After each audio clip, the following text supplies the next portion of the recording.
അളിയാ രാവിലെ അളിയാ എന്ത് പറയാ ഇപ്പൊ രാവിലെ 5 മണിക്ക് തുറക്കുമെന്ന് ചോദിച്ചിട്ടാ വിളിക്കുന്നത് കട. ഭാഗ്യവാന്മാരെ പതിവുകാർ കുറെ പേരുണ്ട്. അവര് ടിക്കറ്റ് എടുത്തിട്ട് ജോലിക്ക് പോവുള്ളേ. ഭയങ്കര വിശ്വാസമായി ഇപ്പൊ നമ്മളെ കട. കാരണം ഇടയ്ക്ക് പിന്നെ 500-1000 ഒക്കെ വെച്ച് അടിക്കുന്നുണ്ട്. അപ്പൊ അത് കേട്ട് വെളിയിൽ ഇങ്ങനെ ഒരു പബ്ലിസിറ്റി ഉണ്ട്. നമ്മുടെ തക്കളി ലക്കി സെന്ററിന്റെ പേര് അന്വർത്ഥമാക്കുന്ന ഭാഗ്യമുള്ള കടയാണെന്ന് ഇവിടുന്നൊക്കെ പറഞ്ഞുണ്ട്. ഇപ്പൊ വെളിയിൽ നിന്ന് ആള് വരുന്നുണ്ടോ? നീ ടിക്കറ്റ് എടുക്കാറില്ലേ? എനിക്കങ്ങനെ ശീലമില്ല.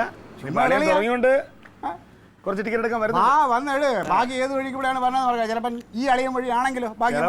അതെ, അളിയൻ വഴിയാണെങ്കിൽ ഉറപ്പായിട്ട് അടിക്കാൻ സാധ്യതയുണ്ട്. അടിക്കട്ടെ. ഞാൻ പറഞ്ഞില്ലേ നമ്മുടെ ജനങ്ങൾ നന്നാവണം. ജനങ്ങളെല്ലാം രക്ഷപ്പെടണം. എല്ലാവർക്കും അടിക്കണം. നാട്ടുകാർ രക്ഷപ്പെടണം, ഒപ്പം നമ്മളും രക്ഷപ്പെടണം. അളിയ ആത്മാർത്ഥമായിട്ട് പണിയെടുക്കുക. നമുക്കുള്ള ഫലം കർത്താവ് തരും. അത്ര ഞാൻ കണ്ടിട്ടുള്ളൂ. അതിപ്പോ രാഷ്ട്രീയത്തിലും അങ്ങനെ തന്നെ. ജനങ്ങൾക്ക് വേണ്ടി തന്നെ നമ്മൾ ചെയ്തിട്ടുള്ള. അല്ലടി ഇറങ്ങണേ. വരാം വരാം വരാം. എത്ര നാളത്തേക്കടി? ഇനി അത് പറഞ്ഞത് ഇപ്പൊ തന്നെ അങ്ങ് പൂട്ടിച്ചോ. പിന്നെ ഞാൻ പറഞ്ഞ പൂട്ടായിരിക്കില്ലേ? ഒരാളൊരു കാര്യത്തിന് പോകുമ്പോഴത്തേന് ഇനി എത്ര നാളത്തേക്ക് ആടിയെന്നാണോ ചോദിക്കേണ്ടത്? ഇത് ഞാൻ സ്ഥിരം കാണുന്നതാണ്. ഓരോ തുടങ്ങും, ഭയങ്കര ഉത്സാഹമാണ്. ആരംഭശൂരത്വം എന്ന് പറയും. ഇതാ കുഴപ്പം. തുടങ്ങണേന് മുമ്പ് പൊട്ടൂന്ന് അങ്ങോട്ട് പറഞ്ഞോ. അങ്ങനെയല്ല, ഈ തുടക്കത്തിൽ കാണിക്കുന്ന ഇതൊക്കെ ഉള്ളു. പിന്നീട് അങ്ങ് ഒരു ശ്രദ്ധ കാണൂല. പിന്നെ ഇതങ്ങനെ നല്ലത് ക്ലീറ്റ ശരിക്കും തുടങ്ങിയതാ.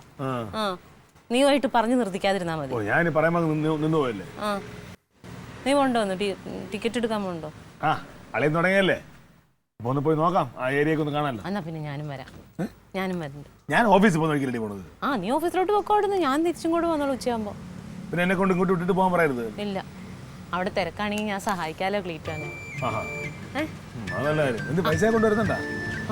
ഇന്നലെ ഞാൻ ചിട്ടി പൈസ അടയ്ക്കാൻ വേണ്ടിട്ട് 500 രൂപ ഇല്ലല്ലോ എന്ന് പറഞ്ഞു. ചോദിച്ചൊന്നുമില്ല. അപ്പൊ അരിക്കലത്തിൽ വെച്ചിട്ടുണ്ടെന്ന് പറഞ്ഞു. ഇപ്പൊ അതാ പറഞ്ഞേ.